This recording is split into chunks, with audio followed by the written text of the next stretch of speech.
दोस्तों, news monitor का खास कार्यक्रम रांची महानगर का संग्राम में एक बार फिर से आपका खैर मकदम है।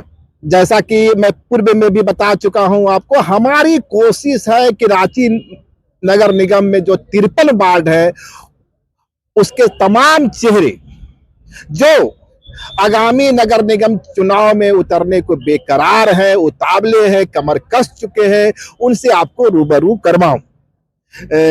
यहां मैं बता दूं कि इस नगर निगम का जो चुनाव था वह वर्ष 2018 में ही करवाना था, उसकी मियाद पूरी हो चुकी थी, लेकिन किन्हीं का 22 में, लेकिन 22-23 में पूरी हो चुकी थी। लेकिन यह जो है 3-4 वर्षों का एक लंबा अंतराल रहा, इसमें कई कानूनी बाधाएं भी सामने आई और इस नगर निगम चुनाव की लड़ाई का जो सरकार की ओर से कहीं न कहीं टाली जा रही थी, रोशनी खलखोज ने एक लंबी लड़ाई लड़ी है इसका। तो रोशनी जी वार्ड नंबर 19 से पार्षद भी रही हैं और इस बार जो विशेष रूप से रोशनी खलखोजी से मिलने का मेरा जो मकसद है वह यह है कि मेयर पद के लिए इनका नाम सुर्खियों में है। हालांकि वह कितनी सच है, कितना फसाना है और भाजपा के अंदर कितनी इस पर सहमति बनती है, लेकिन एक चर्चा रांची शहर में आम है कि भाजपा की ओर से, भाजपा के समर्थन से रोशनी खलखो मेयर का चुनाव लड़ने जा रही है। एक मजबूत चेहरा है। तो रोशनी जी, आपका बहुत बहुत खैर मकदम, आपने समय दिया। पिछली बार आप वार्ड नंबर 19 से जीती थी। जी बिल्कुल। पहला जो हमारा सवाल होगा, इन 5 वर्षों में आपकी उपलब्धियां क्या रही और चुनौतियां क्या रही? देखिए, ये बहुत अच्छा सवाल है और मुझे सुनकर बहुत अच्छा लगता है कि लोग उपलब्धियां कहते हैं गिनाइए। आप यदि जनता के बीच में जाइएगा तो लोग सवाल करेंगे, भाई रोशनी खलखो की उपलब्धि क्या है? देखिए, क्या है ना कि जनता जानती है कि रोशनी खलखो की उपलब्धि क्या है। हम किसी की भी उपलब्धि भैया मुंह जबानी नहीं हो सकता है, अपने मुंह मियां मिट्टू नहीं हो सकता है। आप अगर उपलब्धि जाननी है और किसी का भी कार्य क्षेत्र का दायरा जानना है और उसकी विशेषता जाननी है तो उसके क्षेत्र में आइए और क्षेत्र में घूम कर देखिए कि जनता के बीच में उसका क्या स्थान है। मैं तो अपने आप को कभी पार्षद माना ही नहीं। मैं 2 बार से पार्षद हुई और 3 बार से कहा जा सकता है। 3 बार इसलिए क्योंकि पहला टर्म जब 2008 से 2013 मेरे हस्बैंड पार्षद रहे, उसके बाद 2013 से 2018 मेरा कार्यकाल एक बार रहा। तीसरी बार जो कार्यकाल मेरा बना उसमें जनता का अपार इतना प्यार मिला कि मैं निर्विवाद पार्षद बनी थी। तो जनता का जिस तरह से प्यार है, उन्होंने मुझे स्वीकारा ही नहीं। एक बहू होने के नाते, मेरी शादी 2008 में हुई और मैं जब यहाँ आई तो मुझे पता ही नहीं था कि मुझे इतना बड़ा ससुराल मिल जाएगा और अपने आप को एक बहू के रूप में मैंने स्वीकारा और लोगों ने बहू से बहू ही नहीं माना मुझे। बहू से मैं कब बेटी बन गई, बेटी से मैं कब बहन बन गई और बहन से कब मैं उस सारे लोगों से कब भाभी बन गई। बहन के बाद मैं भाभी बनी, भाभी के बाद मैं कितने लोगों की माँ बनी। तो ये एक बहुत गहरा अनुभव है और मैं अपने वार्ड को ना अपना परिवार मानती हूँ और मेरी उपलब्धियों के मैं बारे में नहीं कहना चाहती हूँ क्योंकि वो एक मेरा परिवार है। किसी भी बहू के लिए अपने परिवार को सजाना और संवारना कोई उपलब्धि नहीं हो सकती है, वो मेरा घर है जिसे मैं कौन से सपने अधूरे रह गए जो आगामी 5 वर्ष से जीत हासिल होती है तो उसे पूरा करना चाहिए? उसकी बहुत लंबी खाका है जो निश्चित ही आने वाले दिनों में दिखेगी। वो अभी बताने वाली स्थिति में या अभी बताने वाली जगह नहीं है। निश्चित ही अपने आने वाले चुनाव में आपको और ये भी दिखेगी और चुनाव के बाद भी दिखेगा, क्योंकि इससे पहले भी मैंने जितने वादे किए वो धरातल पर उतरे हैं, आपको दिख रहे हैं। जो छोटी बड़ी काम रह ही जाती है वो तो सारे होंगे ही ना, लेकिन उसके अलावा भी बड़े बड़े डेवलपमेंट के प्लानिंग हुए हैं। उसकी खाका पूरी तरह से हमने तैयार करके रखा हुआ है। आने दीजिए चुनाव, निश्चित ही चुनाव के बाद वो सारी चीजें। इस 4 वर्षों में हमने रोशनी खलखो को कानूनी लड़ाइयां लड़ते हुए देखा, हाई कोर्ट के दरवाजे पे पहुंचते देखे। कितनी मुश्किल थी, आखिर सरकार चुनाव टालना चाहती थी, क्या ऐसा लगता है आपको? देखिए, ये एक बहुत ही गंभीर और दुख का विषय है कि राज्य सरकार को ये नहीं दिखा कि उसकी जनता, निकाय क्षेत्र में रहने वाली जनता त्राहिमाम कर रही थी अपने मूलभूत सुविधाओं के लिए।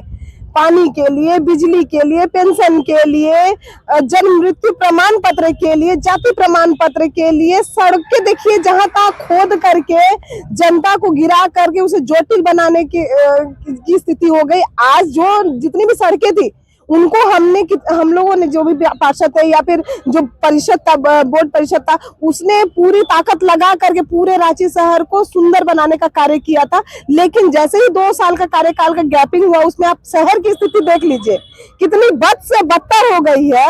आपको सामने में ही नजर आ रहा है कि कितना ही कचरा भरा हुआ है। क्या यही स्थिति थी पार्षद जब थे तो? ऐसी स्थिति नहीं थी। क्या रोड की स्थिति यही थी? कभी पाइपलाइन के नाम पे आप खोद दे रहे हैं, कभी गैस के नाम पे खोद दे रहे हैं, कभी आप ये पोल बिछाने के नाम पे खोद दे रहे हैं। कब तक आप खोदते रहिएगा और भरते रहिएगा? क्यों नहीं इस तरह से ये लोग प्लानिंग करता है कि एक बार में सारी चीजें हो जाए? क्योंकि जनप्रतिनिधि, जो स्थानीय जनप्रतिनिधि होते हैं, पार्षद जो होते हैं या फिर मेयर, डिप्टी मेयर जो होते हैं, वो जनता के बीच से आते हैं और जनता की मूलभूत सुविधाएं और उनके व्यवस्था, उनके सुगमता पूर्वक कैसे व्यवस्था उनको सुविधा उपलब्ध करा सके, उसके लिए वो तैयारी करके आते हैं। तो बहुत आसान होता है किसी भी जनता को उसके जनप्रतिनिधि के द्वारा सुविधा मिलना। लेकिन आज देख लीजिए, आज अगर निगम की बड़ी बड़ी बिल्डिंग में अगर हमारे नागरिकगण जाते हैं तो वो वहां से रोते भी लगते हैं, आपको नीचे उतरते नजर आएंगे। क्यों? मान लीजिए किसी के घर में मृत्यु हो गई, मैं एक ही उदाहरण दे रही हूँ अभी, कि किसी के घर में मृत्यु हो गई, उसके आश्रित अगर नगर निगम के गेट पर जाते हैं तो उन्हें पता नहीं है कि कहाँ जाना है, और बाई चांस वो पूछते पूछते पहुंच भी जाते हैं ना, तो जहां पर मृत्यु प्रमाण पत्र बनता है वहां की कतार देख करके वो डर जाते हैं, किनारे वो बैठ जाते हैं पहले तो, और उसके बाद 4-5 दलाल आते हैं, उन लोगों को गिरफ्त में ले लेते हैं। तो इस तरह का सिस्टम डेवलप हो गया है। अब हर चीज में तो यहाँ दौड़ा भागी चल रहा है। तो वही मैं कहना चाहती हूँ कि सरकार की अगर नीयत साफ थी, अगर सरकार सचमुच चाहती थी कि नगर निकाय चुनाव हो, तो इतना टालमटोल क्यों? तो क्या लगता है ये चुनाव जो हो रहा है इस बार, नगर निकाय का चुनाव, इसकी सफलता का श्रेय रोशनी खलको को है? ऐसा नहीं है, ऐसा मैं बिल्कुल भी नहीं कह सकती हूँ, क्योंकि इसका श्रेय माननीय उच्च न्यायालय को है। इसलिए क्योंकि उच्च न्यायालय, हम लोग देखिए, मैं एक जनप्रतिनिधि होने के कारण मैं अपना फर्ज पूरा कर रही हूँ। रीट दायर की थी। बिल्कुल, मैं एक जनप्रतिनिधि थी और मुझे जनता ने अपार प्यार देकर निर्विरोध पार्षद बनाया था भैया, और मैं ये देख नहीं सकती थी कि मेरी जनता को तकलीफ है और मैं घर में सोई हुई रहूं। तो उस बीच मुझे लगा कि एक रीड फाइल कर देना चाहिए और एक लड़ाई लड़नी चाहिए जनता के हित के लिए। देखिए, चुनाव जीतना हारना वो अलग चीज है, लेकिन संवैधानिक अधिकार चुनाव लड़ना या चुनाव कराना वो तो होना ही चाहिए था। अच्छा रोशनी जी, इस रांची नगर निगम में जो अधिकांश समय रहा, उसके सारे अधिकांश पार्षद और मेयर भाजपा के रहे हैं। ठीक है, जब 2-3 वर्षों में चुनाव नहीं हुआ, ये 2-4-5 दिन पहले की बात है। आजाद मोहल्ला एक है, वहां एक बच्चा जो है नाली में गिर जाता है, मौत हो जाती है। तो ये जो 25 वर्षों में हमारा ड्रेनेज सिस्टम का यह हाल है।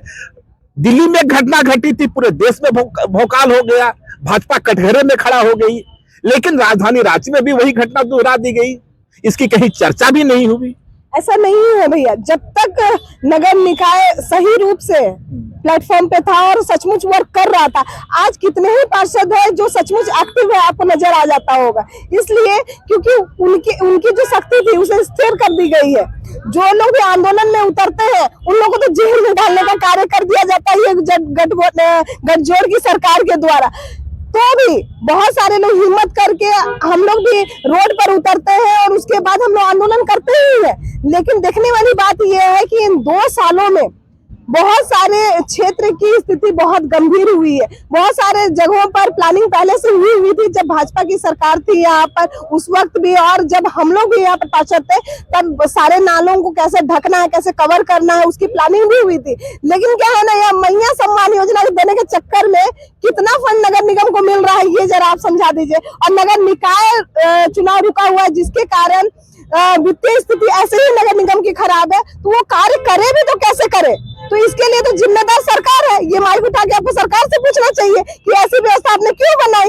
ये आप गलत जगह में माइक लगा के पूछ रहे हैं। रोशनी खलको इस बार पार्षद की उम्मीदवार होने जा रही है या सीधा निशाना मेयर पद पर है? ऐसा नहीं है। देखिए, रोशनी खलको आज खलखो ही है, रोशनी खलखो ही है। जिस दिन पार्टी चाहेगी उस दिन रोशनी खलखो के नाम के आगे नए प्रत्याशी आ जाएगा, लेकिन ये पार्टी पर भी छोड़ देते हैं, क्योंकि आज भी मैं भारतीय जनता पार्टी के कार्यकर्ता हूँ और जिस दिन पार्टी चाहेगी और उसमें मुझ में कुछ खूबियां नजर आएंगी तो निश्चित ही अगर वो चाहेंगी तो मैं प्रत्याशी हो सकती हूँ। आपके सामने संभावित, यदि भाजपा आपको चेहरा बनाती है तो आपके सामने